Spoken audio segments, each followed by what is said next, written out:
Get ready, because Banter with Richie B Productions is launching an all-new podcast network. 4 shows, 4 hosts, 1 powerhouse of paranormal and cryptid entertainment all week long. Ghost Cats and Cryptids, joining the Banter with Richie B Podcast Network every Sunday at 6 p.m. Eastern Standard Time. Join researcher Jean Tewskbury as she dives into the world of mountain lions, the elusive predators known as ghost cats. Jean also explores cryptids, separating fact from folklore and asking the questions others won't. Kick off your week on Tuesdays with the one and only Wojo, host of Home of the Boom. He's diving deep into the world of cryptids, Bigfoot, and the mysteries that shake the woods. Interviews, investigations, and the loudest boom in the cryptid community.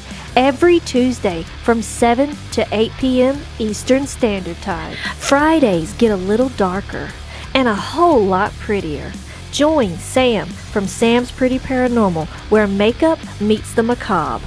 It's Sam After Dark, spooky storytelling, and her fan favorite segment, Cooking for the Dead. Tune in every Friday from 9 to 10 p.m. Eastern Standard Time for glam, goosebumps, and all things ghoulish. And every Saturday at 6 p.m. Eastern Standard Time, the flagship show returns, Banter with Richie B Live, featuring Richie B and Wojo. From updates to investigations to wild discussions, this is the core of the network. Raw, real, and always unpredictable. Spend your Saturday evenings with the duo that started it all. 4 nights of content, 4 incredible hosts, cryptids, ghosts, glam, stories that will keep you on the edge of your seat. This is the Banter with Richie B Podcast Network.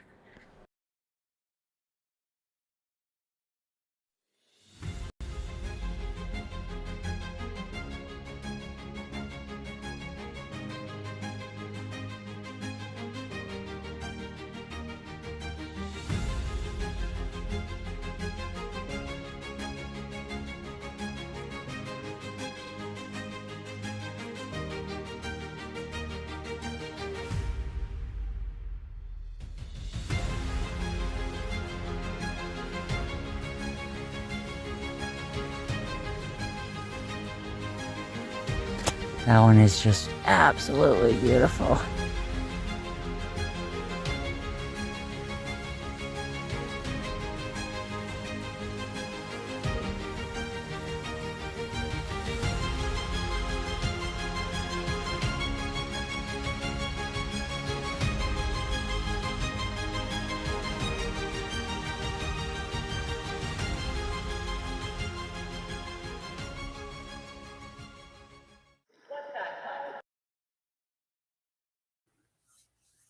Hey everybody, welcome to the premiere episode of Ghost Cats and Cryptids. I'm your host, Jean Tewskbury. I'm gonna try to scroll back over here to the chat so I can say hi to everybody and see what we've got here. All right, so let's see. Hey Kurt, how are you? Denny, it's good to see you. Let's see. And it looks like we've got Brandy in the house. Awesome. Let's see, D-Hoot, I'm glad to see you. So I took the time tonight and I've decided that the first episode was going to be an introduction to me. A lot of people don't know how I got into doing this or a lot about my research. Some of you do because I've, done stuff with Richie and been on the show and discussed some of the stuff, but I figured I would just kind of go over so you guys have an introduction more of, the stuff that I do, how I came about. And if you have any questions at all, feel free to ask. I would love to answer anything. Let's see. Oh, hey, David, how are you? Benno, yay. And Sam, the amazing executive producer for the... Hey, what's going on in here? What the hell's happening on my restream? What are you doing? What? Is tonight your start of your show? I thought it was tomorrow. Oh my God. Get off my show. Get off my show. Let's go, everybody. We love you, Jean. You did awesome on the opening. I'm so proud of you. I just wanted to jump in here and wish you luck and surprise the hell out of you. I thought I did something wrong. You're messing with me. No, we love you, man. Everybody enjoy Jean Tewksbury. She's one of my favorite researchers, and it's an honor to have her here. Please, please, please. Thank you so much, Jean. Good luck. You got this, girl. We'll see you later. Keep climbing, Jean Tewksbury. See ya. Okay there, Richie. Calm down. Too much caffeine. You've got way too much faith in me, but I appreciate it all. I really am happy to be a part of the Banter with Richie B podcast family. Let's see who else is here. Hey, Martin, how are you? Saw those tracks that you were posting. Those are really awesome earlier on in the group chat. All right, let's see. I think I'm caught. Oh, hey, John, how are you? Brandy. I'm sorry, guys. I'm really new to this, so it's taking me a while. Hey, Carl. Good to see you. Wow, everything is going really fast here. Okay, so for those of you who don't know, I know that you know that I do the ghost cat research, which is most people are like, what the hell are ghost cats? It's one of the 40 names for mountain lions. They're called catamounts, mountain lions, cougars, ghost cats. They're called American lions. They're called a plain lion. They're called tigers. The list goes on and on and on. I found a new one, though, that was part of the 40 that I actually like because all cats are, is they're called sneak cats because they are very sneaky. They're very sly. They're very stealthy. But with my research being the way it is now, it has changed a lot. I actually had gotten into the whole topic of cryptids, which at the time I didn't even know there was a word for or name for. Let's see who else. Whoa, Joe. Andy, hi. And that was by seeing the movie, or I don't know, it was like a movie documentary type thing back in the 70s called Sasquatch, The Legend of Bigfoot. I saw that, watched that. I was so intrigued by it. It was the first time I'd seen the Patterson-Gimlin footage. Watched the whole thing, was like, this is, and if you watch it now, it's actually quite boring for a lot of people, but I still love it because it's got the whole wilderness area, the animals. I thought it was really good at the time, and I actually still enjoy it now. But when I had watched it, I got fascinated and I was like, what the heck is this thing? And I was trying to find out anything I could on it. And I'm only 7. Thankfully, though, in the 4th grade, I found a book on Bigfoot. It was a John Green one, and I read it and got the stories from Ruby Creek, got the stories of Albert Ostman, Ape Canyon, and more. And I remember reading the book front to back, and I went in and I talked to my 4th grade teacher, and I was so excited. I'm like, have you heard this? Have you read this? Do you know anything about this? And I was explaining the parts of the Albert Ostman story to my teacher, and he looked at me and he said, oh my word, I can't believe you just read that. You just wasted your time. It's a bunch of nonsense.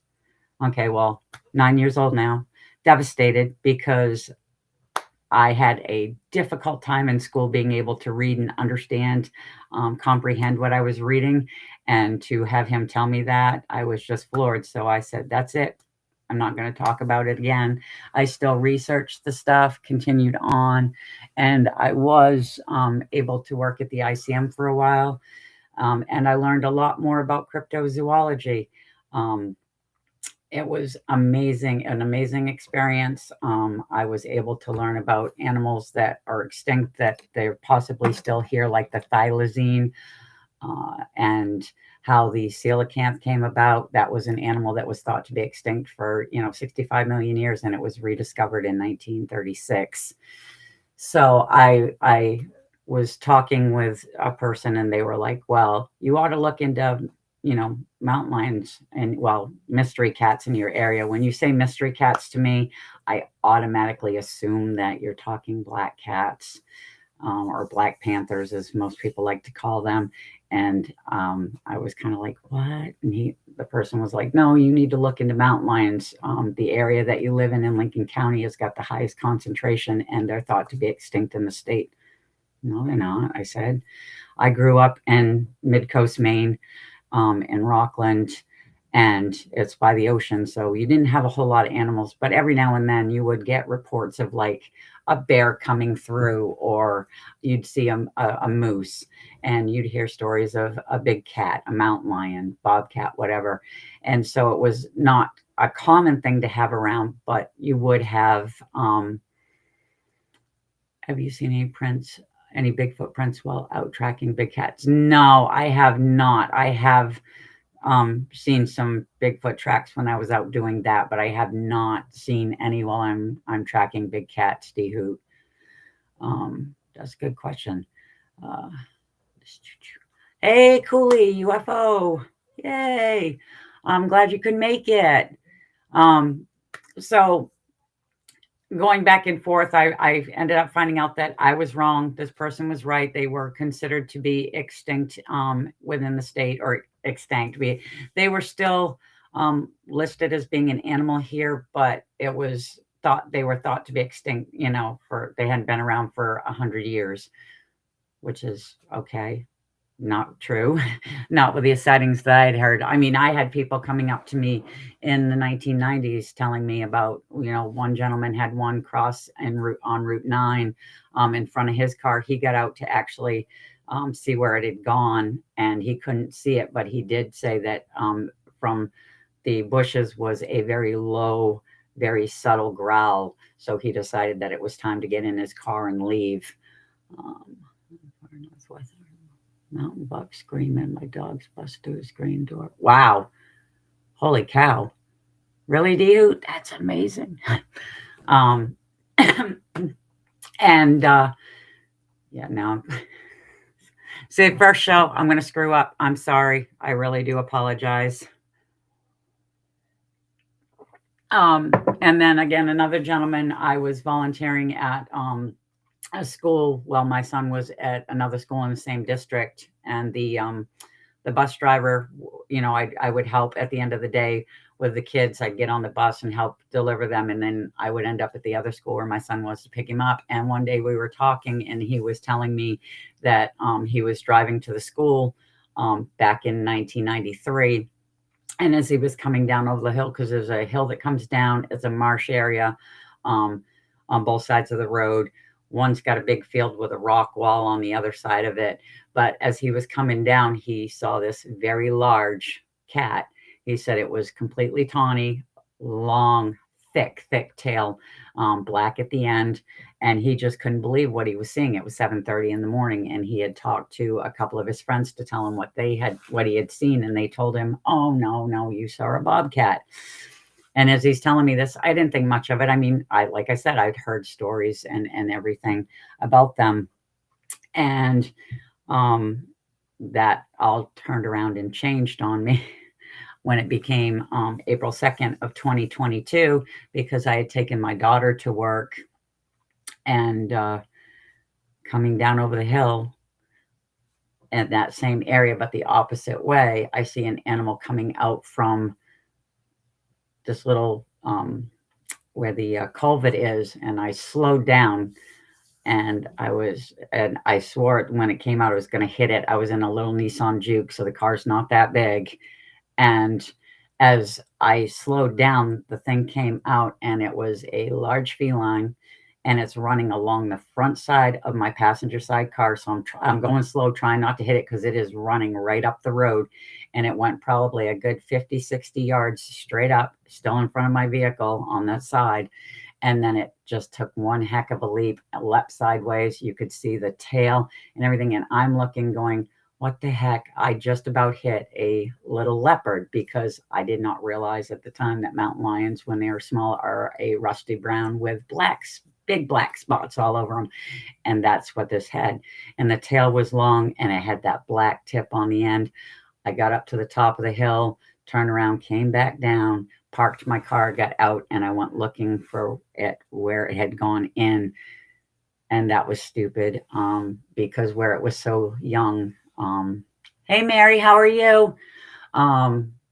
Mama wouldn't have been too far away. Thankfully, I did not find it, and I did not have an issue with Mama I did go home, grab my gear, come back, and I found the track that it put in the sand before it had got to the roadway, and I was able to cast it. So I do have that. I posted that on a couple different groups just to get their opinions on it.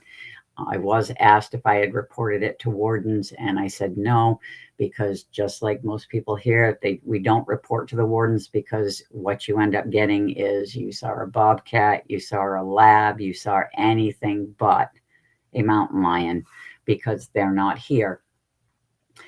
The issue with all of that is there's just so many reports that come out. And so I decided I would start a group called Eastern Ghost Cat Research. I put it on Facebook, and I wanted to give people a place where they could actually go and tell their stories without ridicule. Let them know if they didn't want to do it that way, they could direct message me. And since then, I have been taking reports from Maine. I've actually gotten reports out of Massachusetts and other areas of sightings. I've had people on Facebook who are friends of mine that know that I'm into doing this now, actually tag me into posts where there's photos and stuff. I've gone to people's houses. I have taken photos of the areas. I have their photo, and then I get one of the same spot without the cat. And then what I try to do is compare, so I can get like a size comparison. I actually decided a while ago that since it's very hard and it's just me, that I would create my own mountain lion. So I actually have a cardboard 6-foot mountain lion that's 28 inches high from shoulders to the ground, so that I can get a better accurate reading of if it was exactly what they saw. Because I'm not going to lie, when it comes to sightings, whether it's Bigfoot, whether it's ghost cats, whether it's any other type of cryptid, a lot of times 80% of them are misidentification, because our eyes will play tricks on us, whether we want to believe it or not. And in doing the research that I've been doing, I have talked to numerous newspaper journalists who have done article on top of article on the sightings in the state. One being V. Paul Reynolds, who does the Northwood Sporting Journal. He actually sent me some paperwork on archive sightings and stuff that he's done. Let's see. Okay, we're still going. All right, you guys are having a great chat there. So, and then I actually spoke to one that was in, my son saw one about 5 years ago in Haystack Mountain. Wow. Yes, in Connecticut. Yep. I actually had a state trooper talk to me 2 years ago. That was a Vermont state trooper, and he was telling me he actually came across one. He got it on his dash cam, and when he was talking to the warden service there in Vermont, they said, yeah, they come in from Canada, which is kind of funny, because Ontario will tell you that they don't really have a population of them either. Miss Mary. So yeah, it's when I first started getting into this, even before I had my sightings, my sighting itself, and I'm getting reports from people, I decided, you know what, I'm gonna just start looking into different things, papers and stuff that were done. And I found an interesting one, and I was able to download it. I got a hold of the company and asked if there was a way to get a copy of it. The University of Montreal did a study, because there was not supposed to be any mountain lions, cougars, ghost cats, whatever, below the St. Lawrence River in Quebec, south of it. And New Brunswick says there's none. Nova Scotia says said there was none. And they did a study from 2000 to 2011 where they sent scratch traps posts. And what they did was they did it to collect hair samples. They collected several. And when they were done testing, 19 of them came back positive as being mountain lion DNA. So what they decided to do was break it down into haplotypes to see if they could figure out which were North American, which were South American, because there's a difference between those cats. And they found that 9 of them were, in fact, South American. So they assumed that they were most likely escape pets. And then the other 6 that they got were North American, but they had no way to figure out if they were from the West or if they were descendants from the East. So, but it was positive, and it was a great thing. And with that all being said and done and stuff, I was looking into more things, and I came across a New York Times article that the Banter program had put out, trying to figure out if there was enough habitat in the eastern U.S. to sustain, mountain lions coming back. And there was plenty of territory. And they had the map. I actually have shared that on the Eastern Ghost Cat site that I have, the page. And it's like, they're here. There's no way around it. And I always tell everybody they're very elusive. They will stay away from humans. I'm not stupid when I go out, because I do research on my own. I do have a respect. I do know that they are powerful cats, and I do not want to do anything that would cause myself any harm in researching them. The only time I really do worry is the time that if I come across a baby, and it doesn't matter if it would be the juvenile that I saw or a bear cub or anything. All animals, they go into mama bear mode, and I would prefer not to be in the middle of that, because they're not going to stop. They don't care. Let's see. I'm glad there are so many researchers. Hey, Jason. How are you? Oh, Robin. Hi. Thanks for being here. Oh, thank you. So yeah, with all of that stuff going on, trying to get all the paperwork and stuff done, I thankfully, I do feel very grateful too. If you can see behind me, you can see this little guy. He's my taxidermy mountain lion. I was really, really lucky. There's a awesome woman. She has passed away, Nancy Dobson. She was a mountain lion researcher in upstate New York. Well, actually, I should say Western New York.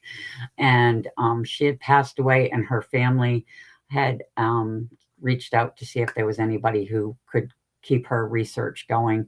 I spoke with them several times for several months, and they ended up handing her research over to me. So that's why I have these maps. I've got folders that cover Ontario, they cover New York. Pennsylvania is insane with mountain lion sightings there, along with some other scientific papers, and the neuroscope that they did on the cat that was killed in Connecticut that came from South Dakota. It's just, she did phenomenal work, exceptional work. And I feel so blessed that the family had allowed me to continue her work. Let's go. All right, Richie, we're going. Let's see. Oh, Benno. Every time I find report. Yeah, I've noticed that. I actually have a thing, Benno, on the Australian cats. I had downloaded, because that's very interesting. They do have the black cat sightings there. This is so cool. Yeah, it is really cool that I have the information. And it's very cool that I have been able to connect with other people, and also with eyewitnesses. Hey, Big Henry, how are you? It's been great, because I feel like I'm giving other people a voice.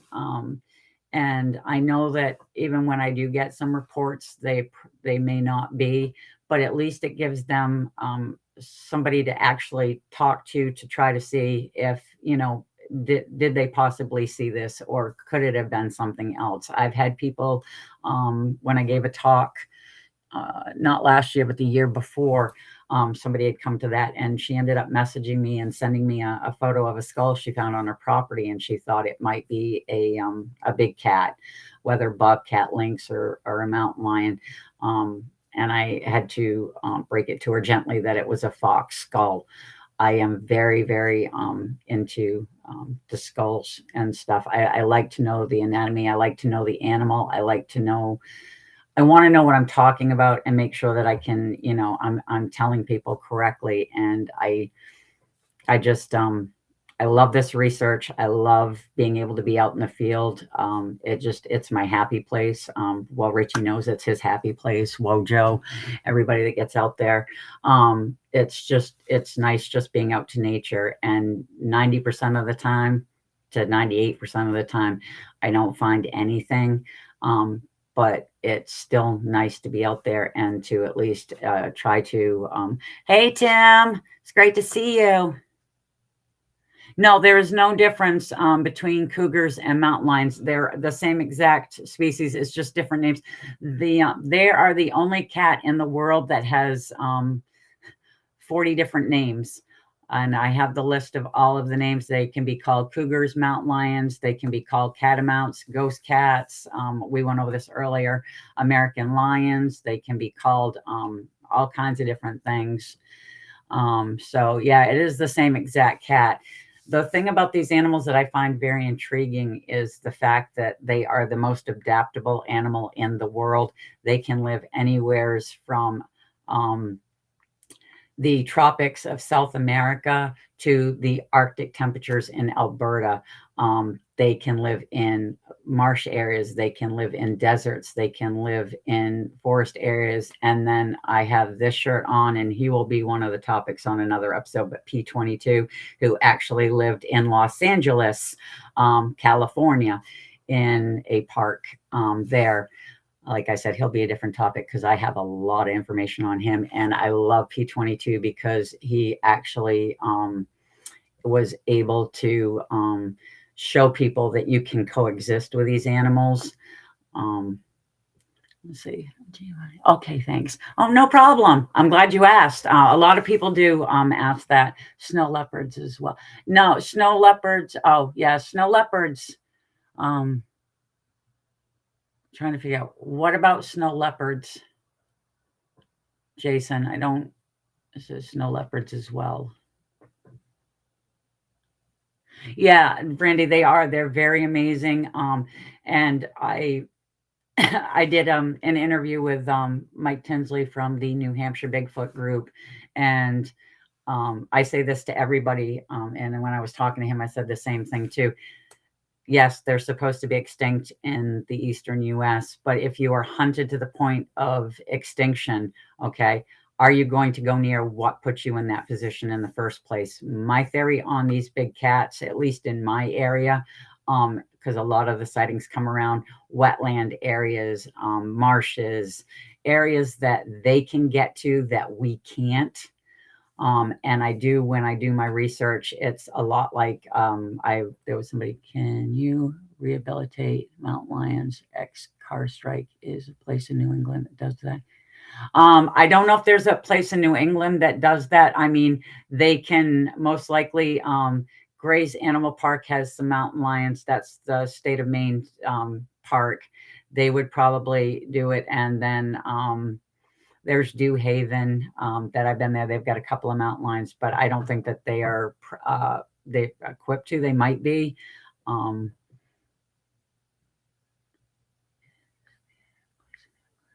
Yeah, so I'm not sure if there is. I know that there's a place in Massachusetts that has them too.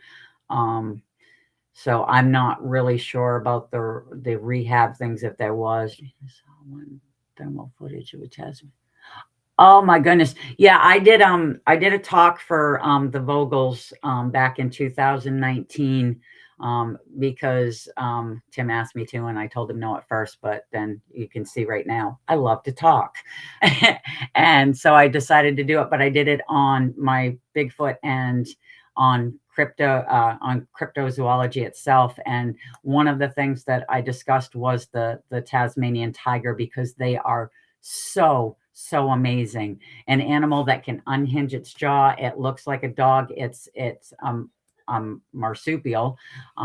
Both males and females of the species had pouches, and I do hope that they have survived. I did actually talk to a gentleman who was a Yowie researcher who came at one of the places that I worked at, and he was telling me that every time a Tasmanian tiger sighting had happened and people had talked to, like, your wardens there, I'm not sure what they call them, they would always be, no, you saw a dingo, no, you saw a dingo. He goes, and then he said, well, then he was talking to one of the gentlemen and he didn't say that, and he just kind of chuckled, and I'm like, what are you talking about? And he said he's actually, one of the wardens there, and he had his own sighting, so he couldn't argue with himself, which I did find funny. I saw that article they were looking to, but they've been saying that for about 3 years now. So I'm hoping that Vermont does reintroduce the catamounts. But the article, I saw you share one, and then I saw another one that says that there's a lot of opposition against it, which I don't understand. I do hope that the Tasmanian tigers are still alive as well. That they're just phenomenal, and it was bad. I mean, Benjamin, the last one that died in captivity, it was so sad.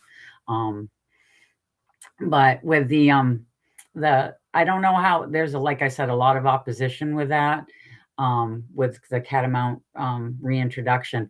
And when I was talking to the former state biologist in this state who had them, the mountain lions declared extinct in 2018. So it hasn't been that long that they were declared federally extinct and removed from the endangered species list.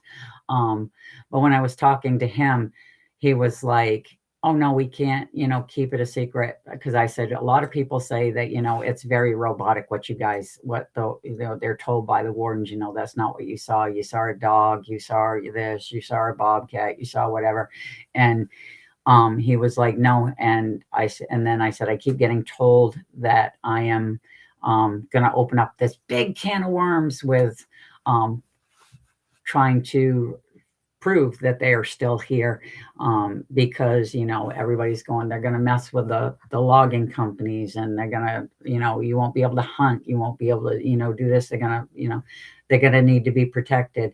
And he was like, I said, what changed when you had them removed from the endangered species list? And he said, nothing. And I said, then why is it such a big? He goes, it isn't. He says, but once somebody has a mindset, he said, it just blows out of proportion and all this stuff happens. Brandy. Well, I would love that. I'm hoping to go on an adventure sometime with Richie and Wojo too. I know you did, so maybe we could collaborate and meet down there.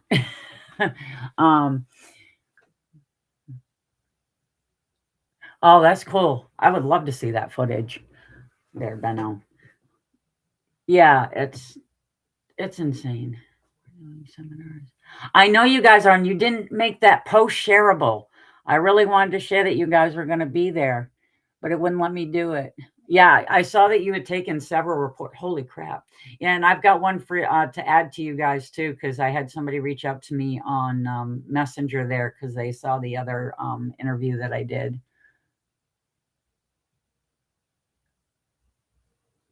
That is so cool, though. Okay, so Benno, since you're on this, what did you think of the photos, the Peter Grove photos from 2019? Because a lot of people think that that's a fox or something, but there's a lot of people that think that that's a Tasmanian tiger. Do you know the photos that I'm talking about?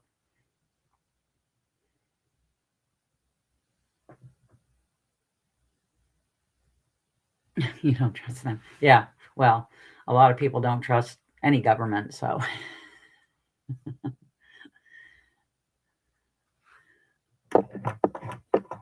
Let's go. All right. So, yeah, so you guys, next time you do one of those those things where you're going to be doing the seminars and stuff, Tim, there, you guys have got to be able to make that shareable. So, we'll continue on here. So yeah, when I'm out and I'm doing my stuff, and like I said, I was able to get that track. I did talk to my current state biologist. I sat down and had a talk with him. And he was telling me all of the reasons why there's no mountain lions here, because, you know, we don't have enough caves for them, which I kind of laughed at, due to the fact that they don't need caves. They can use thick thickets. They can use turned up trees just like bears do. They can use just about anything. It does not need to be just a cave. I got dibs on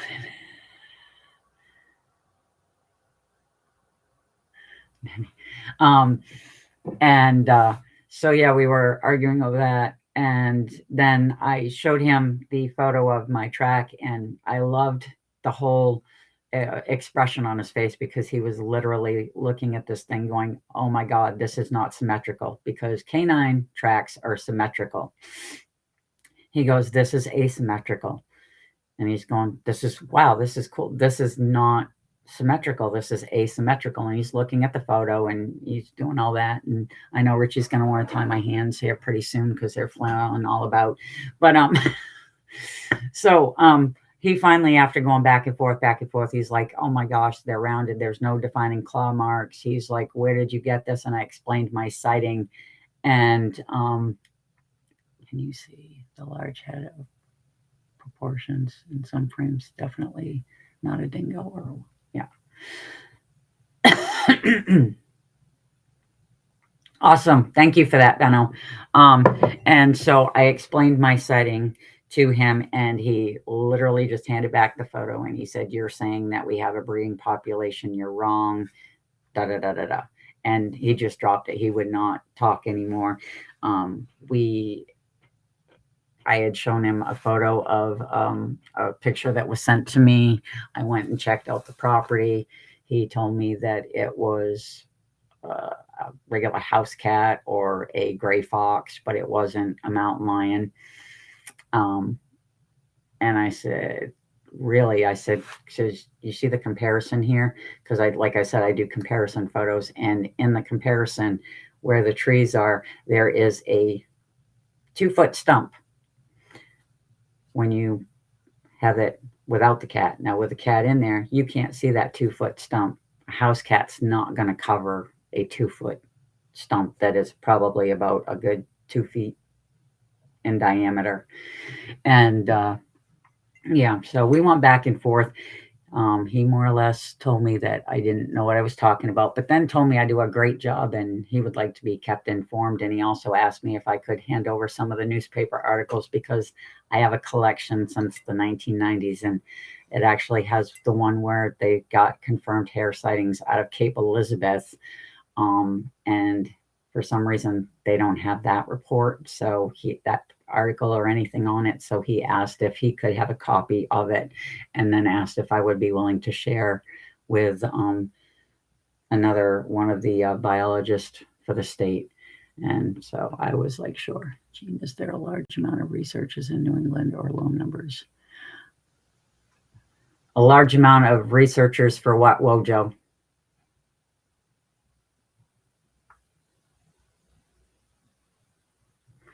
Because I'm confused. I mean, there's a bunch. I know a bunch of Bigfoot researchers throughout, but oh, Tansei Mama Bear Claw, thank you for being here.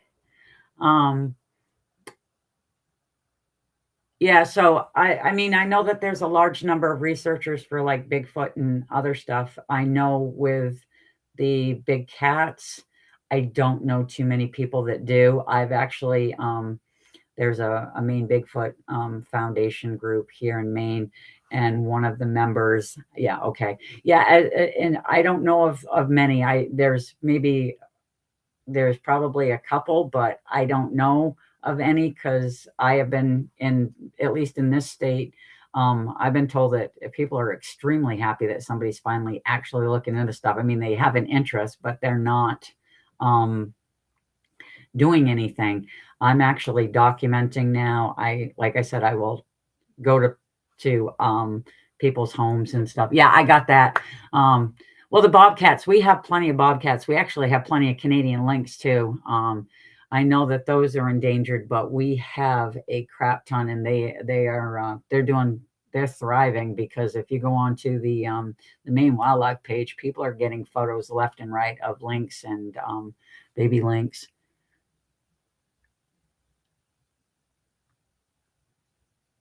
Oh, wow.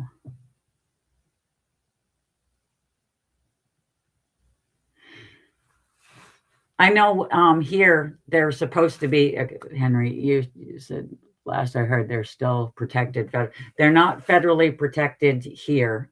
When I talked to the current state biologist, because I talked to the former one, and he said, oh, they had to make sure that they were protected before they removed them from the endangered species list, because of all of the animal rights groups. So when I was talking to the current state biologist, I said, what is their protection? He said, oh, the protection is if you shoot one, you get a fine, just like you would if you shot a deer. Hey, Michelle, how are you? And I just kind of looked at him weird, and he didn't like that look either. Yeah. And thank you, Tim. And so I said, wait a minute. I said, that's not protect. He goes, yes, it is. And I said, no, it's not. And I said, so what happens the next time? And he said, technically, if you did it again, you get another slap on the wrist, a bigger fine. By the third time, you lose your hunting license. And that's when I looked at him and went, what? So, okay, you don't realize that there's a lot of, pardon the expression, yahoos in the state that don't have licenses, that just shoot for the heck of it, which that didn't do sense.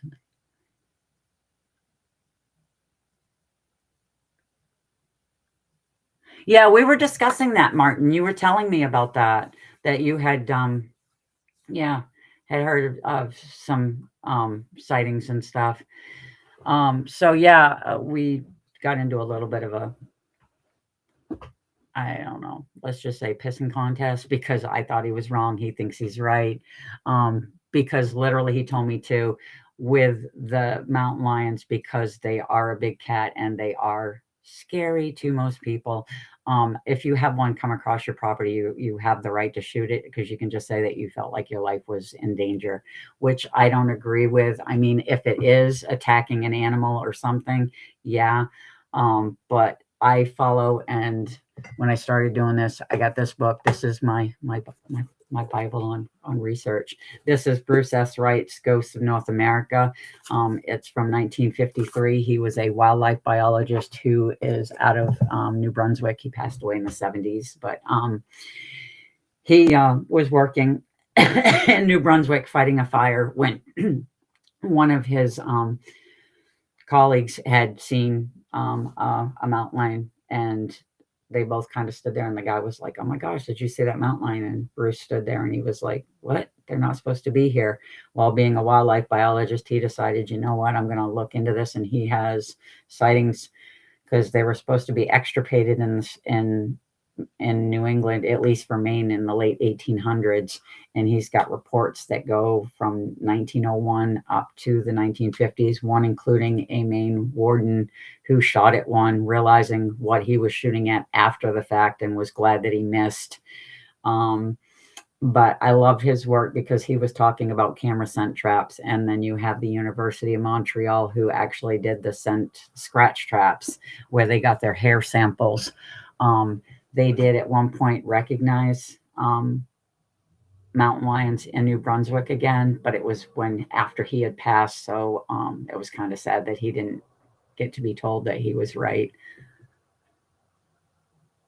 Well, yeah, that's the thing, is if they're attacking, you do have every right, but you have to understand that, and that's what I was getting at with Bruce, is what his research was, and a lot of the stuff that I've learned, because I once I started doing this, I became a member of the Mountain Lion Foundation in California, which is all the way over there.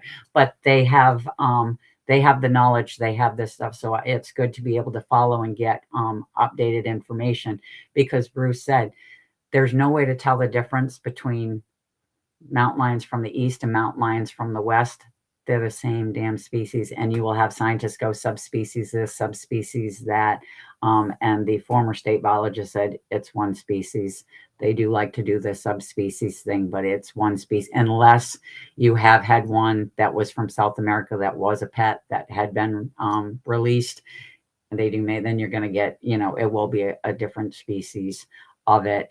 But when Bruce was talking about it, I mean, he did great research on it. He talked to farmers, everything. And I learned from that, and from what I've been learning, that the only time I really worry about being attacked is, like I said, first and foremost, if there's a cub. Mama will protect baby no matter what. And then you have to worry about ones that were weaned too quick from mama, because they usually stick with mama for up to 2 years. Now, I can see a mama getting really tired of that, and some of them kick them away a little earlier, and they haven't learned how to hunt properly. They will go for the easiest thing that they can find. Most of the time, it's going to be livestock or small pets. And then the other one is when they get too old to actually be able to physically hunt like they should. Oh, wow. Yeah, I have 3 mountain lion skulls behind me. I also have a lynx and a bobcat. I've got a ton. That's so cool, though, Benno. And the last, if they're too old and they can't hunt, they're not quick enough, they will go for the easiest prey. And that's when you have to start worrying. But I haven't had any issues like that. I have had people say that they've seen them, and the second they see them, the first thing they start posting is, watch your pets, watch your kids, watch this. But one of my favorite newspaper articles that I have is a woman who was out in her backyard. It was up near Winthrop, and this was back in 19.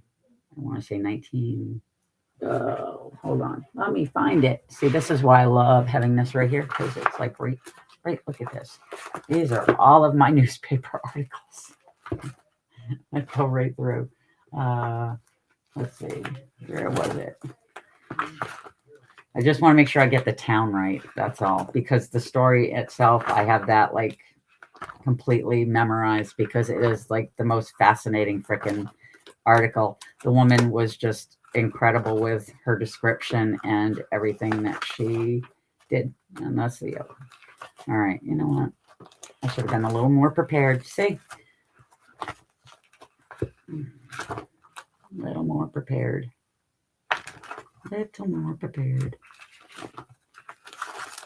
All right, anyways. All right, I'm not going to get the town, because of the fact that, yeah, I've got too many newspaper articles. But anyways, so I know it was near Winthrop. Anyways, it wasn't Winthrop itself. But the woman was in her backyard with her 9-year-old and her 5-year-old, and the kids were playing on their swing set.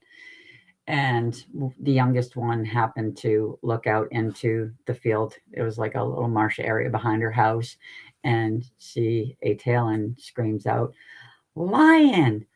And she looks up, and she said the thing just hopped right out of the high grass onto the edge of their property, and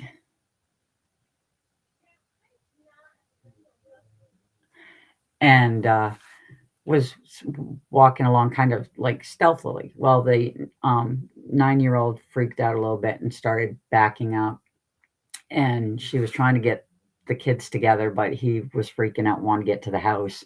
She figured if they stayed still, they'd be fine. And he fell over, and when he did, it caught the cat's attention, and the kid ran for the house. Well, the cat didn't really care, which is unusual, because they tell you not to run when you come across them. But they found out as the thing went on, the 5-year-old noticed that there was a house cat off in the field further down, and that's what it was stalking. She said the cat looked at them when the older one fell, didn't bare its teeth, didn't do anything, just kind of went right back to focus on the cat. And the little boy, after it was still stalking and sneaking, screamed out, "Run, kitty, run!" to the house cat, and it did freak the cougar out, mountain lion, and it jumped back into the tall grass and just disappeared. But she said she didn't feel threatened, and she was worried for a kid, and stuff, but she said it didn't show any aggression, anything like that. And I just find that is awesome. It's fascinating. She did do the right thing by trying to keep the kids together and not, making a commotion and stuff. But it's like kids screaming sound like hurt rabbit. Yeah. Well, when kids scream, it hurts. Cats have sensitive ears anyway, so it freaked the cat out enough that he or she, I don't know, jumped into the high grass, and it was never seen. They didn't see it again. So, but it's one of my favorites just because of the fact that she said that she did not feel that she was in, there was any harm going to be happening or anything. She didn't feel it in distress or anything. Oh, that was in Maine. It was somewhere near Winthrop. I was trying to remember the town and I couldn't remember the town.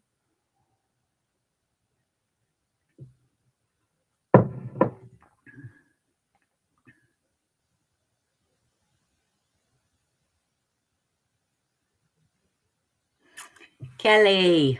Hi, Kelly. Yeah, so I just when I'm out, I do I don't have it with me. It was funny because I do have what I do is I do the scent traps as well. I do my trail cams, but I do scratch posts that my husband made me some stakes that I can put in the ground. I take duct tape and do them reverse side out, and then I'll set trail cams up. I do not do the cell ones. I prefer being able to be out in the woods. So I set them out and I leave them for 3 to 4 months at a time, just because I don't like trekking through. I mean, you're not going to see something if you keep going and moving something. So I leave them. I've gotten plenty of 50 million shots of deer because they just come right up to the trail camera anyways. I've gotten photos of coyotes, of turkeys, of crows, of bobcats. So I'm still looking for the cats, but I did a while back. I do the scent now. I used to do catnip. And it was funny, Wojo had said something about petroleum jelly. And that's what I do. I rub some petroleum jelly on rocks. And I would sprinkle the cat nip there because they are just like house cats. I'm sorry, they're bigger, they're scarier, yes, but they have the same tendencies. I think it's awesome when you see photos pop up of one underneath like a wooden swing and it's batting it. They do purr, they do screech. The one thing that I found very strange though is they chirp like birds. So I've done in depth. Yeah, I do. I actually have, and I will show you.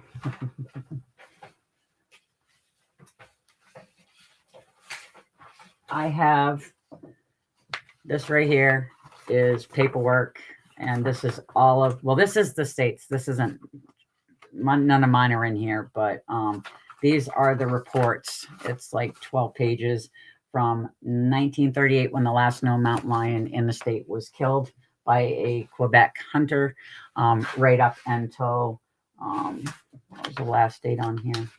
I want to say 2020. So supposedly it's got all of them on there.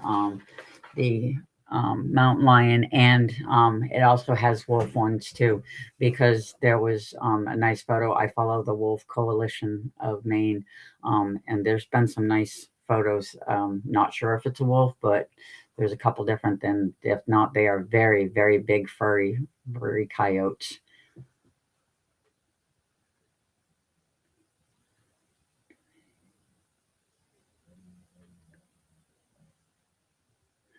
Yeah, they did they when they're weaned with laughing faces. Yeah, when they're weaned, they have to move on. The territories that males have can be up to 125 miles, and females are usually within a 50 mile radius. Females can overlap, males can't. That's why they assume the one in South Dakota ended up in Connecticut. It was looking for its own territory. So they have a large territory, and that's the other part of it too. Is you got to figure 120. Okay, LOL, not in trouble.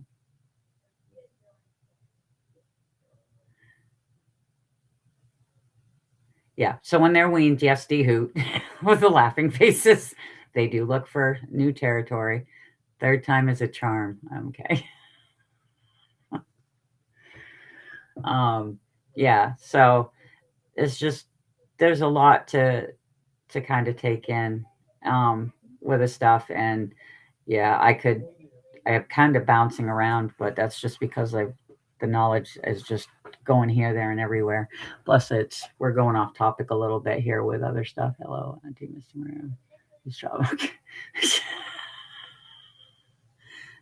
All right, there. Everybody's got little laughy faces. I'm glad everybody's having a good time.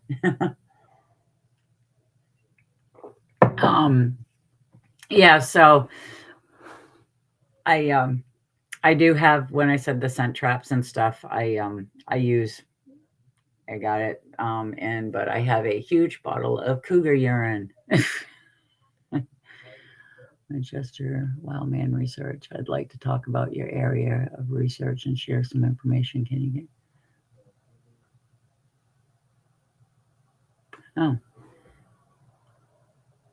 Yeah, so the males always know where. Well, not always. P22 was the loneliest bachelor. It just really depends. But yeah, usually you can have 3 females in the same area as one male. But like that's research from, places where there actually are larger populations of them and stuff, because they've got very large ones. But what I love is I was pulling up stuff, because I do pull up stuff from like Wyoming and other places when they have different sighting stuffs, and I found that it was very intriguing that the Fish and Game will put down on the bottom of it, even if you've had a mountain lion sighting, they are extremely hard to track, and they may not be able to figure out where it went. That is true, because most of the times when they're tagging them, even in California and Washington State, they have to use dogs because they are extremely hard to track.